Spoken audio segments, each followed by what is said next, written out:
2022 में एक एफडी किया था अपने पैसों से, जो अभी 5 साल के लिए किया था, वो 30,000 करोड़ होने वाली है। तो मैं ये सोचा हूँ कि मैं 30,000 जी 30,000 रुपए करोड़ आपको हम प्रूफ दिखा सकते हैं अपने फोन में। 30,000 करोड़ जी। तो आपकी 30,000 करोड़ की एफडी है जी। अरे तो आप तो बहुत बड़े आदमी हैं। और हम ये चाहते हैं कि उसमें सब 50% सनातन धर्म के लिए डोनेट करें। हाँ तो करो। और हम ये चाहते हैं कि इसमें बागेश्वर धाम तो और 30,000 करोड़ कहाँ से आए आपके पास? मैं बिटकॉइंस में ट्रेड करता हूँ, ट्रेडिंग जी। तो आपके अपने मैं अपने पैसों से ट्रेडिंग करता हूँ। हाँ। ये मेरी पुस्तक है। ठीक है। और हम ये चाहते हैं बागेश्वर धाम में भी डोनेट करें और आप में भी डोनेट करें, और भी जो भी सनातन धर्म से जुड़े हम सब में डोनेट करें। क्या काम करते हो आप? क्या बोले? राम राम दोस्तों, स्वागत है आपका एक और नए मज़ेदार वीडियो में। ये मीम वीडियो सिर्फ मज़े के लिए है, कृपया इसको डील पे ना ले। तो चलिए शुरू करते हैं। गाइस, आप लोग ने सुना होगा कि इंसान नहीं होने से, आदमी नहीं होने से अकेला पड़ जाता है, लेकिन मेरा ऐसा नहीं है। मेरा भाई भी है, बहन भी है, माँ भी है, सब परिवार है, अंकल है, फिर भी मैं अकेला हूँ। क्यों पता है? आज मैं पूजा कर रहा हूँ घर पे, तो मेरा साथ मदद करने वाला कोई नहीं है। ना कोई पत्ता तोड़ के आओ, ना कोई बम्बू लेके आओ बोलने वाला कोई नहीं है। मैं अकेला ही ऐसे पूजा कर रहा है, तो ऐसे चल रहा हूँ। देखिए पाँव में किस प्रकार से इतना बड़ा घाव लग गया। इसलिए नहीं है कि क्योंकि वो लोग दूसरा धर्म को अपना लिया है, वो कहते हैं ना क्रिश्चियन धर्म, तो वो लोग क्रिश्चियन धर्म अपना लिया है, तो ये सब चीज़ बनाने के लिए वो लोग नहीं कर सकता है बोलते हैं, पता नहीं। इसलिए मैं अकेला बम्बू लेके आया हूँ और बाद में पत्ता भी तोड़ने के लिए जाएगा। क्या है बताऊँ गाइस, सब होते हुए मैं अकेला पड़ गया हूँ। कभी कभी सोच के अकेला में बहुत ज़्यादा दुख लगता है गाइस। हमारा परिवार कहाँ था और कैसे बिखर गया हुआ है।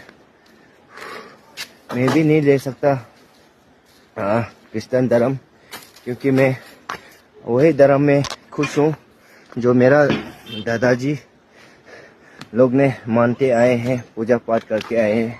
उस चीज़ को मैं हमेशा कंटिन्यू रखना चाहता हूँ, इसलिए मैं क्रिश्चियन में नहीं जा रहा हूँ, इसलिए मैं अकेला पड़ गया हूँ गाइस। एक चाय वाला भगवा ध्वज पकड़कर सीएम बना, सीएम से पीएम बना और पीएम से वर्ल्ड लीडर बना। लेकिन चमचे और कुत्ते कल भी भौंक रहे थे, आज भी भौंक रहे हैं और कल भी भौंकते ही रहेंगे। इसलिए भौंकने दो उन वंदे मातरम। सीधी बात है, बीजेपी को लाओ, मोदी जी एक्शन ले तो ही वहाँ पे कुछ होगा। अदरवाइज ऐसे ही अभी एक दीपू है, कल को और 5-6 दीपू ऐसे ही चले। तो बांग्लादेश में बीजेपी कैसे आएगी? बांग्लादेश में बीजेपी, इनको नरेंद्र मोदी जी कुछ ना कुछ एक्शन लेना पड़ेगा, करना पड़ेगा वहाँ पे। वो तो वहाँ पार्टी नहीं घोषित है। पार्टी नहीं तो फिर ऐसे मरते रहेंगे क्या? नहीं, बीजेपी जो है वो तो भारत की पार्टी है ना, बांग्लादेश एक अलग देश है, वहाँ तो दूसरी पार्टियां हैं, तो वहाँ मोदी जी कैसे आ जाएंगे?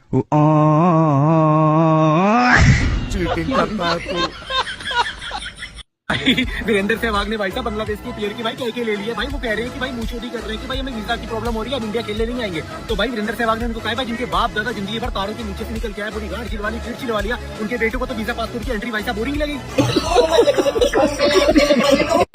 भारत जिंदाबाद कहने पर पाकिस्तान में सजाए मौत मिलती है, और हिंदुस्तान में पाकिस्तान जिंदाबाद कहने पर कांग्रेस का टिकट मिलता है, और ये चमचे उसको वोट भी देते हैं। कि सितम करोगे सितम करेंगे, कर्म करोगे कर्म करेंगे, हम आदमी हैं तुम्हारे जैसे, जो तुम करोगे वो हम करेंगे।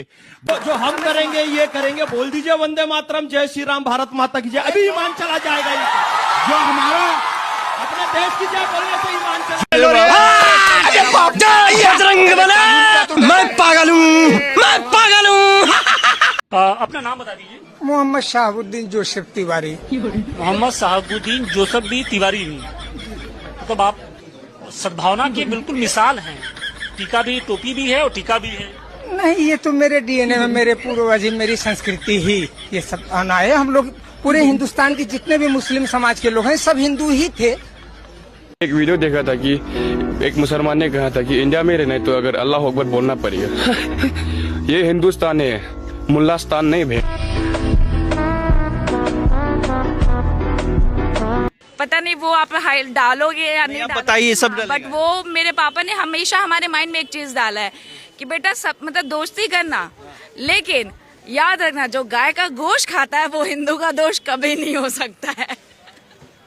तो इस चीजों को हम मतलब मैंने तो बहुत यहाँ पे बिठाया हुआ है।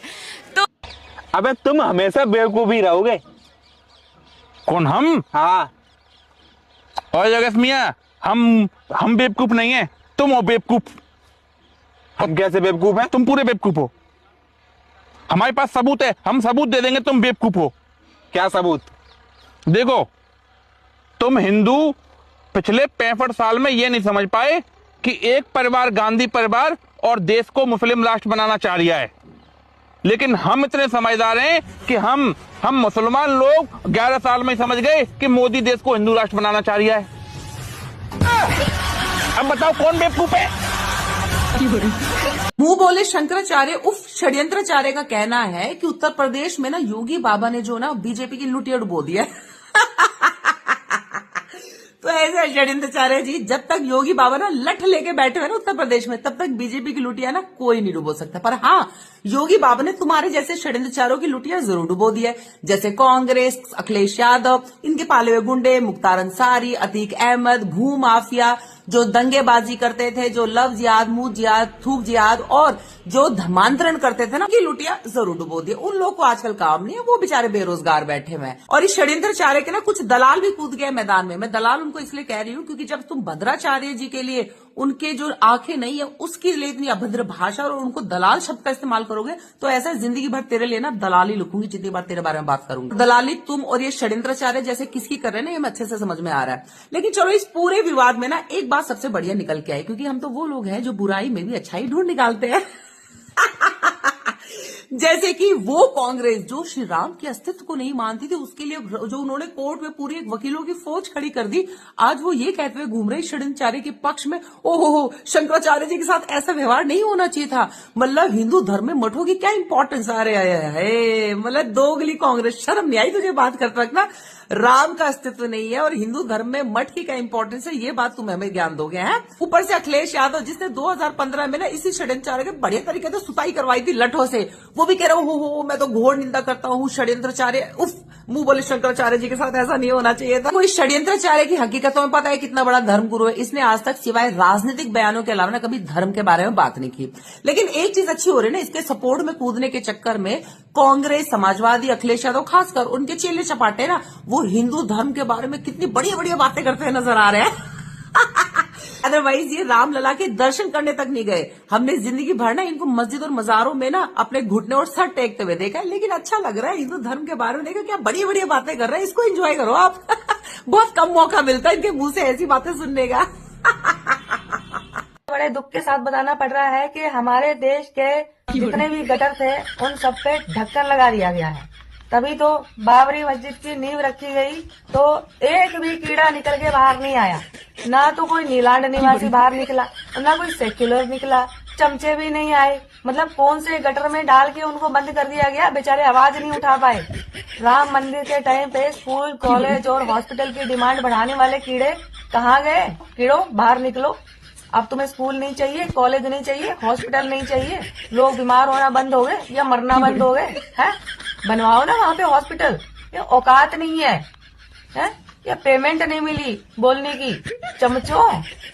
बात तो सही है दोस्तों, मैंने एक वीडियो डाली थी, उसमें मुझे किसी ने कमेंट लिखा कि तू अंधभक्त है।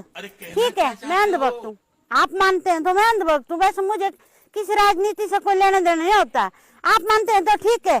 क्यों? क्योंकि मैं मुफ्त में बिजली नहीं लेती, मैं डिपो का सस्ते राशन पे नहीं मरती, मैं अपने हाथ से मेहनत करती हूँ और खाती हूँ। और हाँ चमचो, आप जिसके चमचे बन रहे हैं ना, मैं नहीं बनूंगी। क्यों? क्योंकि मेरा बैल नहीं है जो दूध देगा, मेरे पास आलू की खेती नहीं होती है जो सोना बनाऊंगी, समझे आप? और मैं लीटर के हिसाब से आटा नहीं खाऊंगी, मैं किलो के हिसाब से खाऊंगी। मैं पुराने रीति रिवाज नहीं छोड़ सकती, मैं मेहनत करने वाली हूँ। वीडियो को अंत तक देखने के लिए दोस्तों, वीडियो आपने अंत तक देख ही लिया है तो लाइक करें, कमेंट करें, सब्सक्राइब हो सके तो वीडियो शेयर भी करें। इसी तरह प्यार और सपोर्ट करते रहिए। तो राम राम दोस्तों, तो फिर मिलते हैं अगले वीडियो में।